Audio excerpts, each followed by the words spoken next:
Hi everybody, Troy from the Do-It-Yourself World and the Off-Grid Project, and today we're going to make a spearmint soap. Spearmint has astringent and antimicrobial properties, so it also has a very nice strong smell. So it makes a good herb to add to your soap. Depending on how much spearmint you put in your soap, it will pass on some of its antimicrobial properties to the soap itself, making it antibacteria. And anyway, it's an experiment. I've never used live herbs in soap before.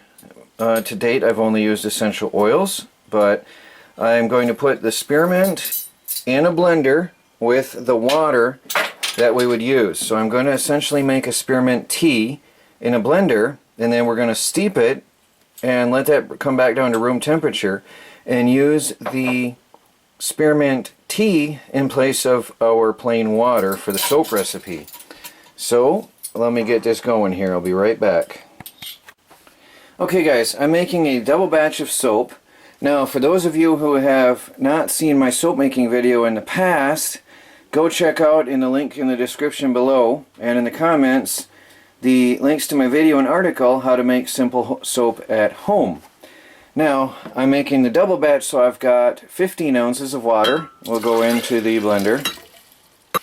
And we're using the tea in place of the normal water we would use in this case, as I said. So, we're going to put this on dice here at a low setting, and we're going to pulp that up, and then we're going to bring it to we're going to heat it up on the stove.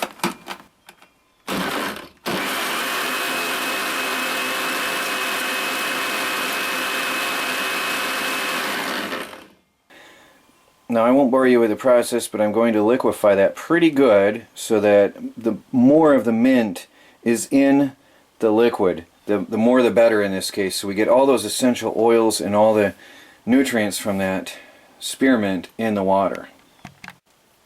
Okay, now we have a very green mix. I'm going to transfer this to a pot on the stove and heat it up just before boiling temperature to extract all those essential oils out of the mint, and the color, of course. We're going to have a nice green soap depending on how the lye reacts with the spearmint itself. Notice that thick dark green color. That's good. Now again, I've never used the fresh herbs before in soap. I've always used the essential oils. So this is an experiment for me. And you're going to be right there with me the whole step of the way. But I love that green color already. Alright, so I'm going to get that all poured over here, and we're going to transfer to the stove. Now I'm heating this up just before the boil point, just to get it hot. And then we're going to steep that and make a tea. Now you hear a lot of noise in the background. Mom is making mincemeat. We're using the kitchen up heavily. Melanie is recovering from having a baby, so we're all working here hard, full blast in the trailer kitchen. So we're going to heat this up and make a tea, and then I'm going to strain it off, so we'll be back when it's hot. Alright guys, my spearmint mixture has cooled off almost to room temperature, so I'm going to filter it through a reusable dollar store coffee cup filter into our glass Pyrex mixture. Mom is going, what are you smelling over there? Oh, our herb mixtures? Yes, it's very nice smelling. I have various batches of things going on here in the kitchen today.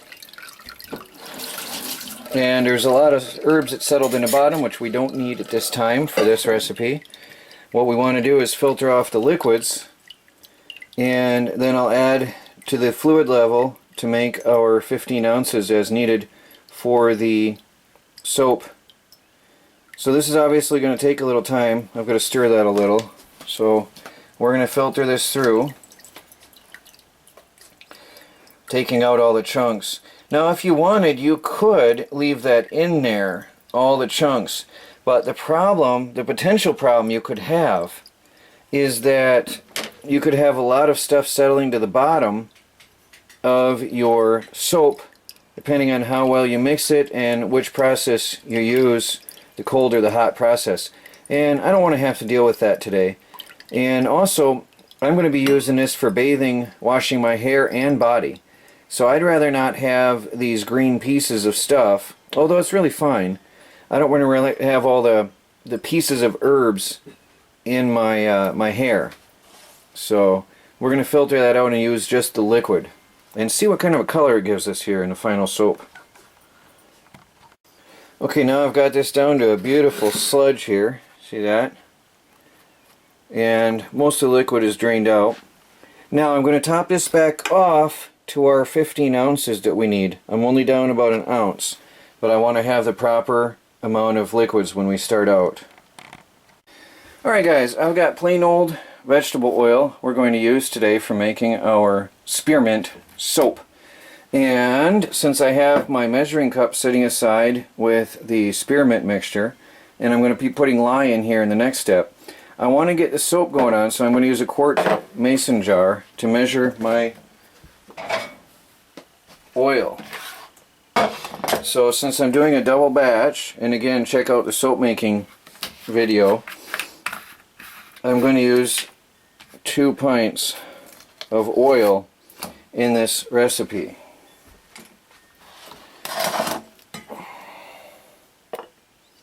So since we know a pint jar is about a pint, we'll use that. And then I've got to start heating up the oil at the same time that we are processing the lye and water mixture. Alright guys, now I'm heating up the oil slowly to 100 degrees using a candy thermometer, and then we're going to go back over to the lye and water mixture and add that together while this is heating up. Now, we're using Ruto brand household lye sold as a drain opener. Now, in my previous videos I've gotten a lot of flack for using drain opener or lye on my skin. But lye has a lot of uses in food cooking. Bagels and pretzels are made using lye. And this is food grade lye. A lot of people have done research and found out this particular brand is a food grade lye and is absolutely safe once it's combined with oil and water and heat to make soap. It's a chemical process which changes it and converts it. But in its raw form, it will burn you. I would advise at your discretion to put on an apron and protective goggles and gloves if you are sensitive to chemicals. This isn't going to burn your skin off in 5 seconds, but it's going to hurt if you leave it on there. What it does, in my experience, is your skin, if you get some lye on you, your skin will start getting slippery as it's being converted into soap. It's literally converting you into soap.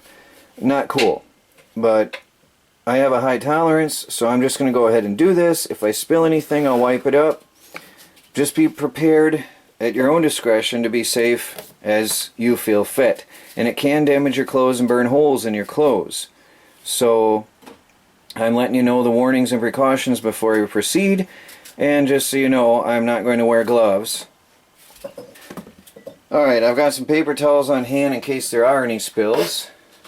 I'm going to rip off a sheet of paper here to use as a measuring surface to measure out my lye on the scale, a kitchen scale. And I want to measure out 4 ounces for my double batch. 4 ounces of dry powdered lye. So, I am left-handed. Let me swap things around here. Alright. If you hear any other sounds in the background, that's my mom making mincemeat pie, right, Mom? Yeah. Yeah. Mincemeat to can.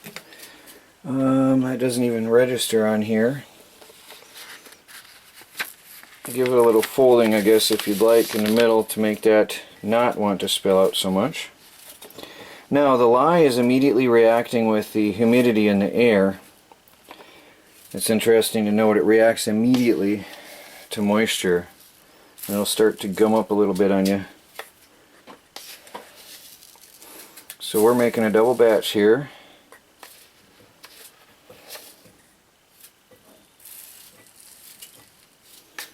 And you'll see when I'm done, it's quite a nice, decent pile of lye to make 4 ounces. Alright, I'm going to measure this all out and be back in a minute. Okay, we have 4 ounces of lye. Now I'm going to put this on something to protect the counter from the heat as we work. So I will be back in a minute, and then I want to show you how much lye there is in there. It's quite a bit. Okay, now this is a lot. 4 ounces is quite a bit of powder. Hope that shows. Now you slowly pour this in. I'm going to do this off camera because it's awkward. I'm trying to reach around the camera. You slowly pour this in a tiny bit at a time and stir as you go.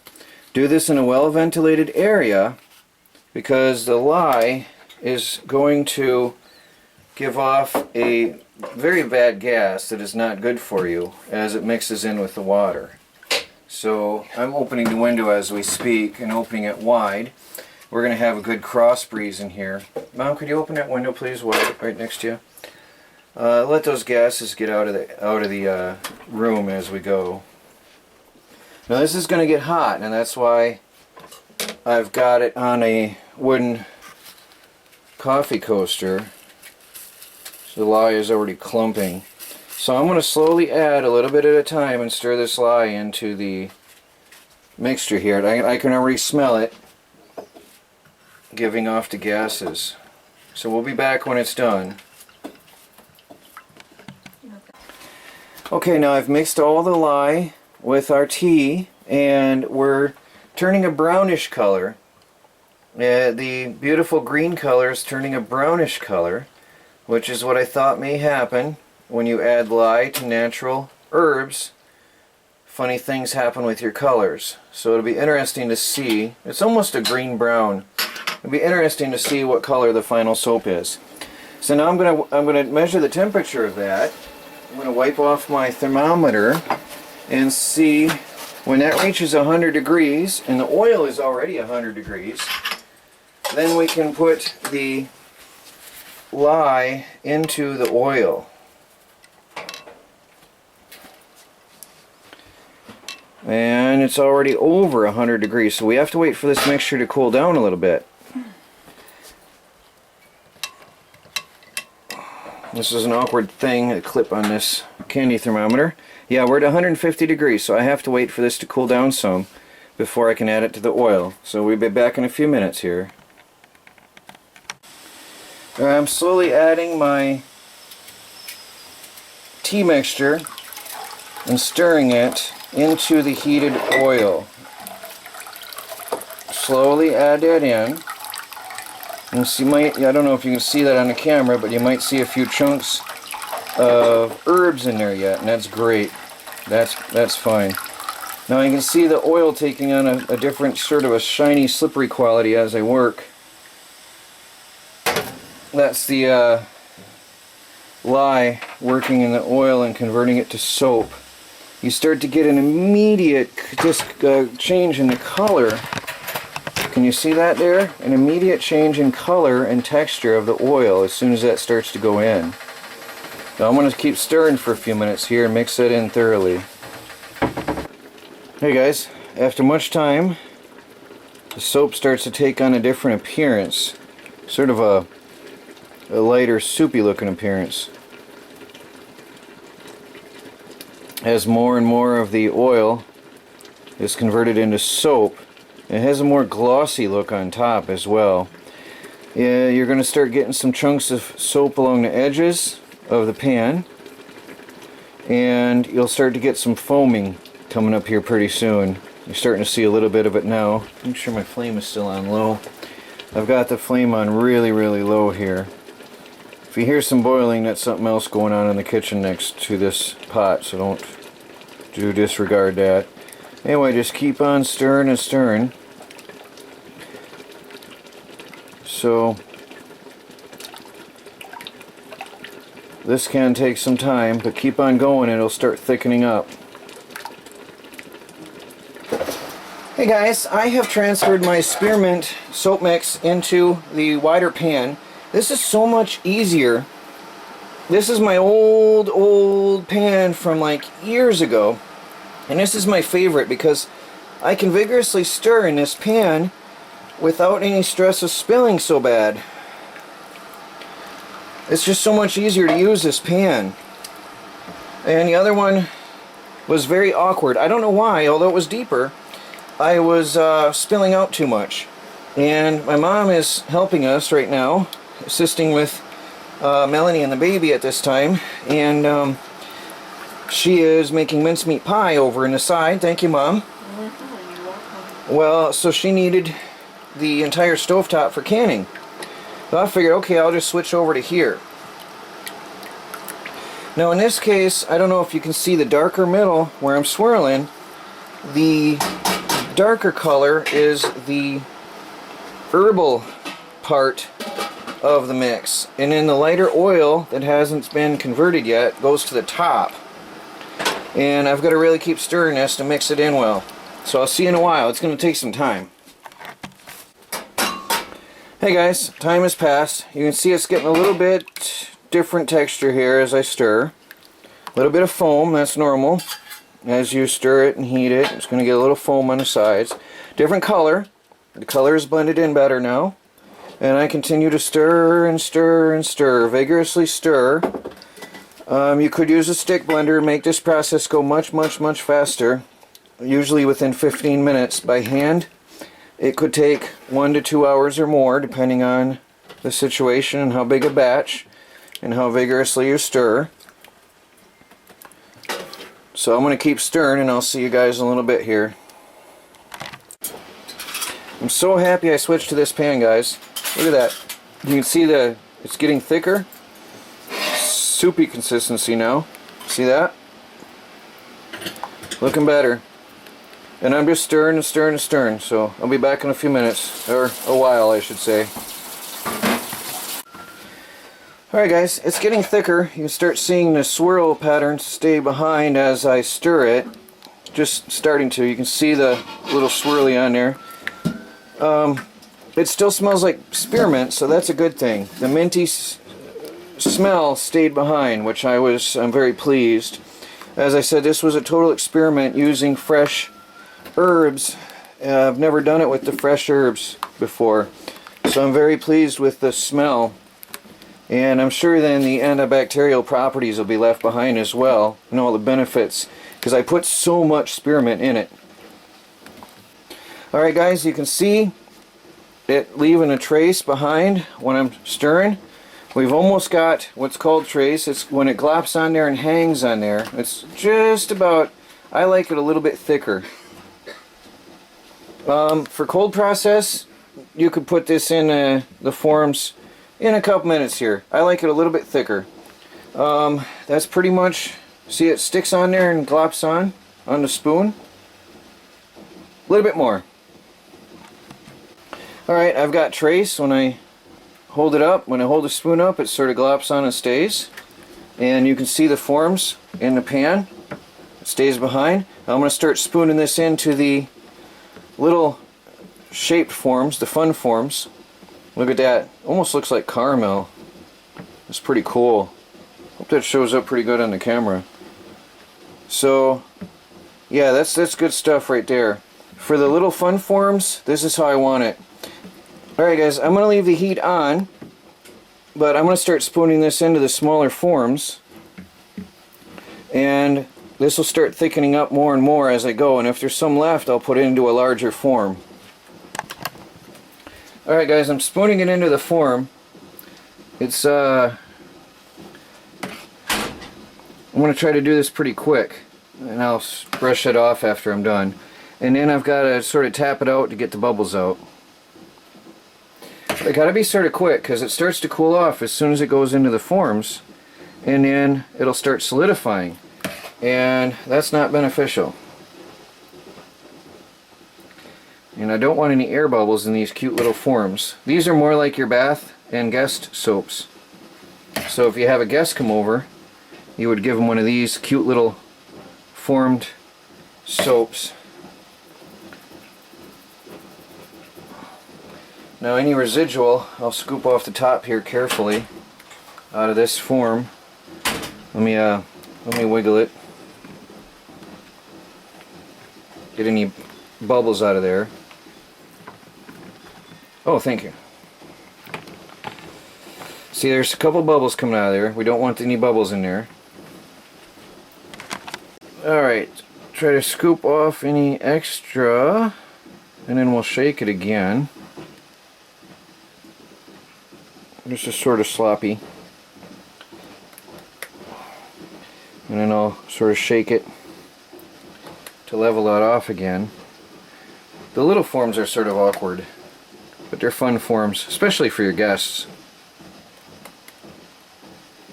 I think that's as good as I'm going to get it.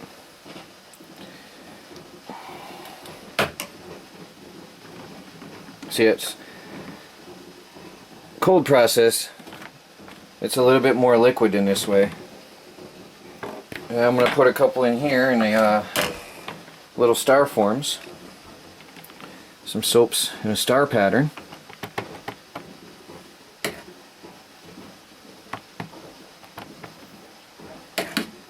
And then we can cut the bottom off as needed to straighten it out if you want later on.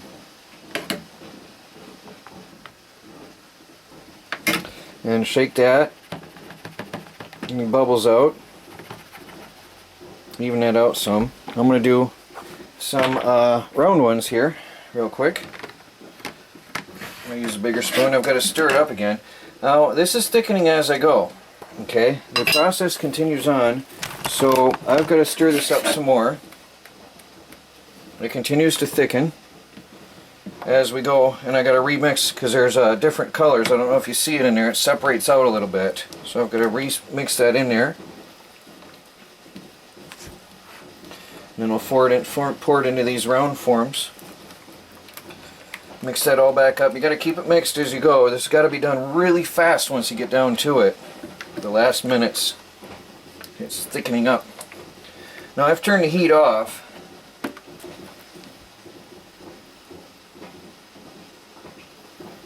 So the bigger ones are easier to work with. Now these are just silicone bake forms, cookie and candy and bake forms.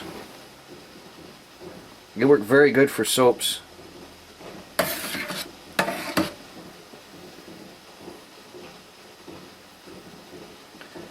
These big round ones are perfect bath size and travel soaps. Shake that. Get it all nice and smooth and even. Now I've got a little bit left. I'm going to put that in another form, but I'm running out of space here, so I'll see you in a minute. Okay guys, there's some fun shapes of spearmint soap, and a little chunk I put in another form. That'll be for own personal home use. But I can smell it. The spearmint is still, it's not all boiled off, so the spearmint oils and the benefits of it is still there. Now we've got to let this sit and cool off, and it'll stiffen up, and then we can pop them out of the forms and see how good we did. So that's pretty good. I'm excited about how this is going to be, considering the spearmint was a fresh herb and not an essential oil. So there we go guys. There's how you make all natural and herbal spearmint soap using real fresh herbs. Alright guys, my soap is cured. This one I already punched out. This was the little clump left over at the end. So all you have to do is, it's a little bit sticky surface, some has spilled onto the table. You just flip over your silicone molds and punch out the soap carefully. It may still be a little bit soft, so you don't want to be too aggressive with it.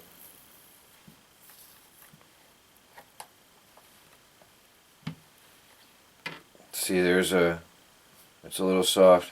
Now, if you want, you can chill these. Say I left a fingerprint in this one. It's still quite soft. You could chill it in the refrigerator if you'd like. These are just going to be samplers for family and friends, so I'm not too concerned with this, and just for personal home use.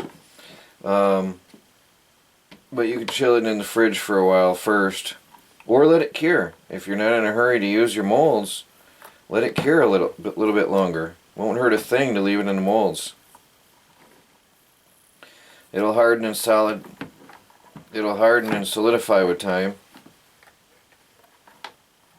I am definitely going to wait on the smaller forms before I pop them out of the molds, because I don't want to ruin them. If you get any on your hands, just wash it off with water. That's all I'm going to do here. It's soap. It's just slippery. One advantage of making soap is everything's very, very clean when you're done.